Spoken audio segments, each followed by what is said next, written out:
அப்ப நம்ம பிள்ளைகள் நம்ம மனைவி இவர்கிட்ட அன்பு காட்டி மற்றவோட அன்பு காட்டாவிட்டால் என்ன ஆகும்?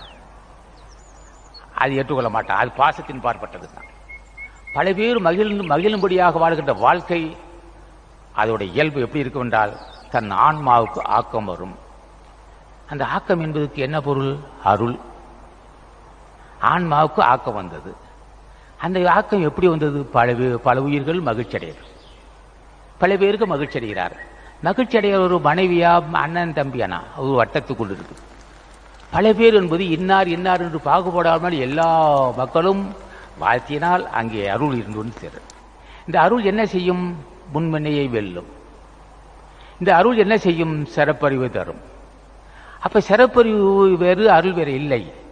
அருள் இருந்தால் சிறப்பறிவு வரும். சிறப்பறிவு இருந்தால் அருளை சேகரிக்கலாம்.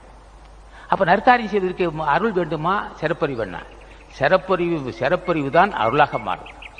அருள் தான் அப்ப நம்ம பிள்ளைகள் நம்ம